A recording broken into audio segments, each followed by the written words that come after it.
नमस्कार, मेरा नाम है गौरव बाल। आप देख रहे हैं गौरव का चश्मा। आज जो चर्चा है वो चर्चा समाजवादी पार्टी के दो ऐसे नेताओं को लेकर है जो कि इस समय समाजवादी पार्टी में तो हैं, लेकिन उनको लेकर कई बड़े दावे किए जा रहे हैं। जिस तरीके से उत्तर प्रदेश में समाजवादी पार्टी ने चुनाव को लेकर अपना बिगुल फूंक दिया है और अखिलेश यादव लगातार नेताओं की ज्वाइनिंग करा रहे हैं और खुद मैदान में उतर चुके हैं। अब खबरें यह भी सामने आ रही है कि कुछ नेता जो हैं वो समाजवादी पार्टी छोड़कर भाग सकते हैं। जी हां, स्वामी प्रसाद मौर्य ने एक बड़ा बयान दिया है, जिसके बाद उत्तर प्रदेश की सियासत में एक चर्चा जो है वो समाजवादी पार्टी के नेताओं को लेकर शुरू हो गई है। तो पूरी खबर क्या है जानने के लिए बने रहिए हमारे साथ। चैनल को सब्सक्राइब कर बेल आइकन दबा दीजिए। आप लोग जानते हैं, हाल ही में नसीमुद्दीन सिद्दीकी ने समाजवादी पार्टी ज्वाइन की और जब नसीमुद्दीन सिद्दीकी ने समाजवादी पार्टी ज्वाइन की तो नसीमुद्दीन सिद्दीकी ने दावा किया कि उन्होंने अपने साथ 15,000 बीएसपी के कार्यकर्ताओं को लेकर समाजवादी पार्टी ज्वाइन की है। मीडिया में जोरों शोरों से यह बात कही गई कि बसपा के कद्दावर नेता, यानी कि एक नैरेटिव सेट करने की कोशिश की गई, लेकिन बसपा से तो नसीमुद्दीन सिद्दीकी 2017 में ही निकाल दिए गए थे। वो तो कांग्रेस छोड़कर समाजवादी पार्टी में गए। तो कुछ जो बहुजन समाज पार्टी के नेता थे उनकी ओर से टीका टिप्पणी ये हुई कि नसीमुद्दीन सिद्दीकी बसपा के कद्दावर नेता हुआ करते थे, लेकिन अब जब वो सपा में गए हैं तो वो सपा के दगे हुए नेता हैं। तो नसीमुद्दीन सिद्दीकी को लेकर स्वामी प्रसाद मौर्य ने एक बड़ी बात कही। एक बड़ा दावा जो है वो मौर्य ने नसीमुद्दीन सिद्दीकी को लेकर कर दिया। एक टीवी चैनल पर इंटरव्यू के दौरान जब स्वामी प्रसाद मौर्य से सवाल किया गया कि हाल ही में नसीमुद्दीन सिद्दीकी ने समाजवादी पार्टी ज्वाइन की है, आप इस पर क्या कहेंगे, तो स्वामी प्रसाद मौर्य ने कहा कि नसीमुद्दीन सिद्दीकी सपा भी छोड़ देंगे। जिस तरीके से वो कांग्रेस में नहीं रह पाए, इस तरीके से वो सपा में भी नहीं रह पाएंगे।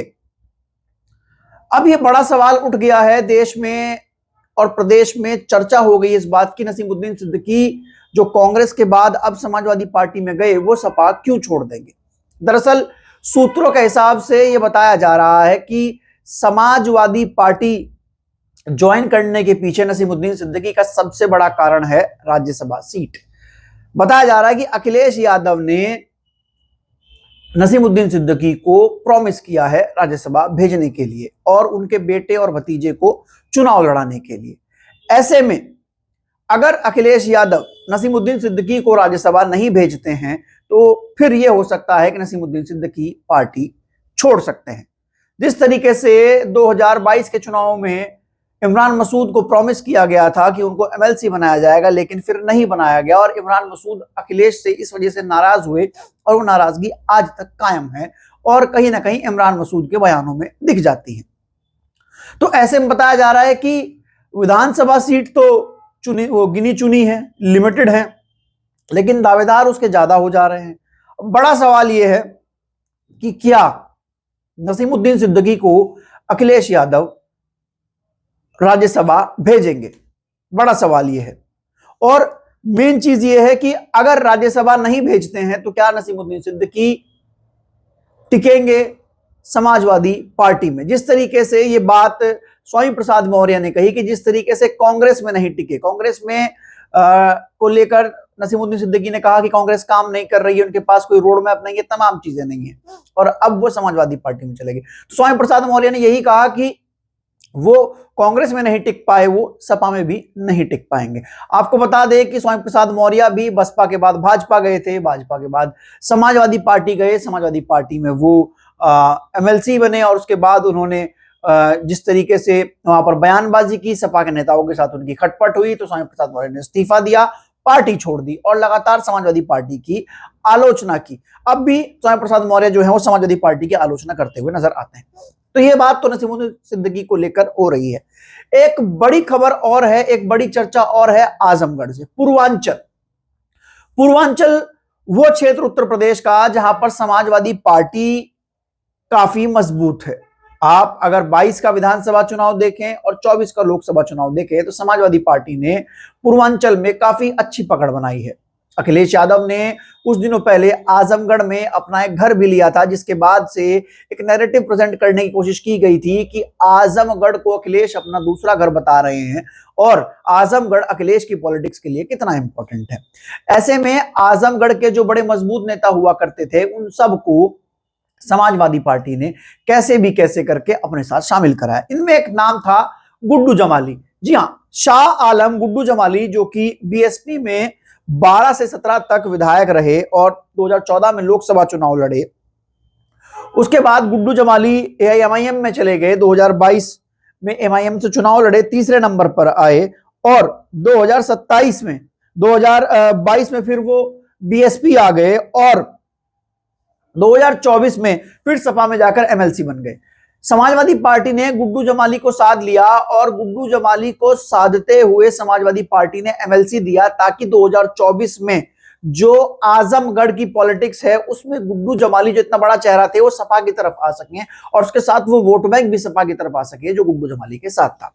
लेकिन गुड्डू जमाली जो कि मुबारकपुर से विधायक रहे हैं, अब बड़ा सवाल यह है गुड्डू जमाली ने कुछ ऐसी बातें कही हैं जिसके बाद से यह बताया जा रहा है, यह कहा जा रहा है कि गुड्डू जमाली शायद बसपा को लेकर कुछ इंटरेस्टेड नजर आ रहे हैं और समाजवादी पार्टी में अनकंफर्टेबल दिखाई दे रहे हैं। जी हां दोस्तों, गुड्डू जमाली ने हाल ही में बीएसपी सुप्रीमो मायावती को लेकर एक बयान दिया जिसमें उन्होंने कहा कि उत्तर प्रदेश में सबसे बड़ा और सबसे पहला एक्सप्रेसवे बीएसपी सुप्रीमो मायावती बहन जी ने बनाया था। और शाह आलम गुड्डू जमाली ने यह तक कहा कि देखिए जो बात सच है वो सच है, मैं खुलकर कहूंगा कि बहन जी ने उस समय एक्सप्रेसवे बना दिया था जिस समय लोग जानते नहीं थे कि एक्सप्रेसवे क्या होता है। अब शाह आलम गुड्डू जमाली का यह बयान बीएसपी के फेवर में दिखाई दे रहा है। क्या 2027 के चुनाव को लेकर अखिलेश यादव जो तैयारी कर रहे हैं उसमें जो मुस्लिम नेता हैं वो अपने आप को फिट बैठता देखते हुए नहीं पा रहे हैं? क्योंकि जिस तरीके से उत्तर प्रदेश में एक सियासी चर्चा यह भी है कि मुस्लिम जो है वो समाजवादी पार्टी के साथ जाएगा तो लेकिन भाजपा को नहीं हरा पाएगा। तो ऐसे में क्या उत्तर प्रदेश की सियासत में खासकर पूर्वांचल जहां पर दलित मुस्लिम और यादव समीकरण मजबूत बनता है वहां पर यादव और मुस्लिम समीकरण तो बन जाता है लेकिन बीजेपी नहीं हार पाती। तो क्या इस बार दलित और मुस्लिम समीकरण बनाने की तैयारी हो रही है? और शाह आलम गुड्डू जमाली ने जो बीएसपी सुप्रीमो मायावती को लेकर यह बयान दिया है तो क्या ये उनकी घर वापसी को लेकर जोड़कर देखा जा रहा है? ये अपने आप में एक बड़ा सवाल है। मेरी हाल ही में एक बड़े पत्रकार से पूर्वांचल में बात हुई, कुछ नेताओं से पूर्वांचल में बात हुई तो उन्होंने कहा कि पूर्वांचल का जो मिजाज है चुनाव का वो अक्टूबर के बाद चढ़ना शुरू होगा। पूर्वांचल का जो मुस्लिम वोटर है वो इस बार चुनाव को बहुत नजदीक से देख रहा है। पूर्वांचल के मुस्लिम वोटर में सेंध लगाने के लिए ओवैसी भी पहुंच चुके हैं, अखिलेश भी वहां है, बसपा भी वहां है।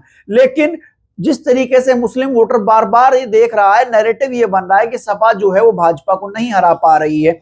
ऐसे में कुछ चीजें ये भी बताई जा रही है कि बड़ी संख्या में मुस्लिम वोटर जो है वो इंतजार कर रहा है, वो धैर्य रख रहा है, वो मुट्ठी बांध कर बैठा हुआ है। अभी हाल ही में बीएसपी ने भी दरियागंज से एक मुस्लिम जो कैंडिडेट थे उनका टिकट किया, पुराने बसपाई हैं। और ऐसे में ये भी बताया जा रहा है कि अक्टूबर के बाद बीएसपी में जो मुस्लिम वोटर है और मुस्लिम नेता जो हैं वो बड़ा मूवमेंट कर सकते हैं। वो अभी सिर्फ ग्राउंड पर चीजों को देख रहे हैं और महसूस कर रहे हैं। जिस तरीके से बीएसपी लगातार मुस्लिम वोटों में काम करने की कोशिश कर रही है वो भी अपने आप में अखिलेश यादव के लिए चिंता का विषय है। अब देखना यह है कि क्या गुड्डू जमाली का जो बयान है क्या ये एक नॉर्मल बयान है, लेकिन मेन चीज ये है कि विपक्षी पार्टी की मुखिया को लेकर जो आदर सम्मान गुड्डू जमाली के मन में आया उसको लेकर कई सवाल उठ रहे हैं कि आखिरकार गुड्डू जमाली ये तारीफ क्यों कर रहे हैं, इनके मन में क्या चल रहा है। और दूसरी ओर जो अक्टूबर के बाद क्या मुस्लिम वोटर अपनी मुट्ठी खोलकर बीएसपी की तरफ आएगा, सपा को छोड़ देगा, यह भी अपने आप में कई बड़े सवाल हैं। लेकिन गुड्डू जमाली और नसीबुद्दीन सिद्दीकी समाजवादी पार्टी को कभी भी झटका दे सकते हैं। तो आपको बातचीत कैसी लगी हमें लिखकर जरूर बताइएगा। तब तक के लिए चलते हैं, धन्यवाद, नमस्कार।